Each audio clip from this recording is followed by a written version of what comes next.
if this happens the other way around? Not yet, but I wait, for your new ski resort in Carpathians. I will come.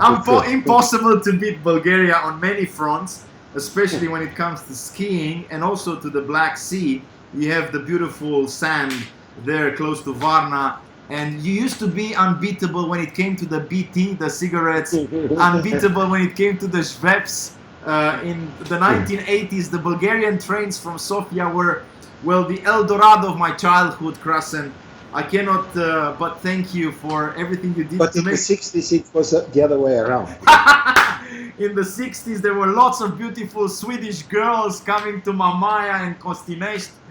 I'm sure you're somewhere around, Krassen. This was a lovely talk. And honestly, I think we should make, all of us, efforts to connect, because you have friends in Poland, I have friends in Hungary, you have friends in Austria, we have friends everywhere. And maybe we can consider this new technological advances. You just have a Facebook account, and then you have a connection. And perhaps we can just enrich our dialogue, because typically what happens, you have a very binary diagnosis and a very sort of Manichaeic, and that's your problem. The Manichaeans were also Bulgarians, right? Yeah. The Bogomils, right? So we have to avoid being Manichaean these days. And thank you for everything you do. What's your current project? What's that you're working on? I have a deadline tomorrow. I have to deliver a report assessing, the delays in prosperity caused by artificial or whatever, not very well designed environmental protection. Oh, good. What about military? Do you have people experts on military? Because Romanians and Bulgarians should do more at the Black Sea in terms of NATO. Yeah, there are lots of reasonable people. There is an Atlantic Council. The top brass who, after managing to join NATO, they resigned, gave a way, for the younger generation in the army. Yeah. And they went on pension, and they do just research. They support youngsters and that sort of stuff. And it's a very fine and very reasonable organization.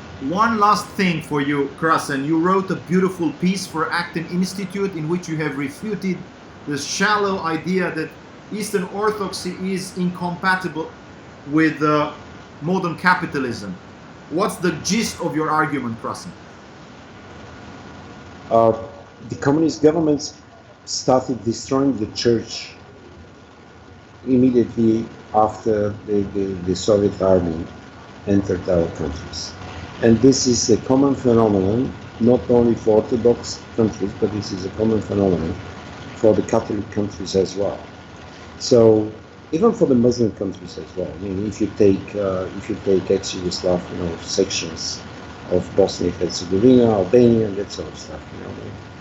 So it's simply flawed to say that these are Orthodox countries. They were not Orthodox countries. The church was destroyed, starting from Russia and everywhere else. Georgia is a good example. We have some great Georgian friends who are libertarians, which proves the point. Nobody is preventing from hoping there is economic freedom only because he or she is Eastern Orthodox. Nobody is being forbidden to dream for a better future only because he or she is Orthodox. Yeah, I would subscribe to this. But you, of course, you have your scholarly way of arguing it through historical documents. Once again, thank you for joining us, Krassen. My kind suggestion for you would be, let's get together again in spring next year at latest to discuss the current situation of Europe, because it's going to be very, very interesting indeed. Yeah, I agree. Will you bet on a hard Brexit or not?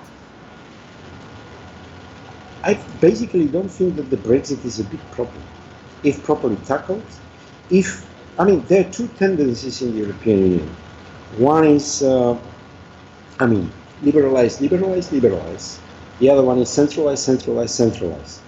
The more European Union centralizes itself, the difficult the taxation and the more difficult the regulatory environment, and this is pissing off, the public in our countries, not only in the United Kingdom. So the UK, I'm here in Sozopol with my British part of the family. My daughter and my grandson are here. So I watched what was the development there. I mean, people were just simply disagreeing, with this complicated way of doing politics. Of course, we assume that people in London used to know more about democracy than people in Brussels. We assume that those who have read John Locke are better lovers of democracy than those who have just incensed the statue of Karl Marx in Trier, Germany. No. But you may read John Locke, but provided your career is somehow depending on the government and political institutions of our countries or the European Union, you would basically opt for centralizing, and you will leave, the populist parties, filling the gap. Well, we'll see. It's going to be a very interesting year, 2019, a decisive year for the future of Europe. Thank you, Krassen STANCHEV, the architect of the transformation of Bulgaria from totalitarianism to a free country. We love you. Bulgaria is a source of inspiration. Thank you, and this was a great conversation. Goodbye, everybody. Good night. From here, from Bucharest, good night, everybody. Goodbye. Bye.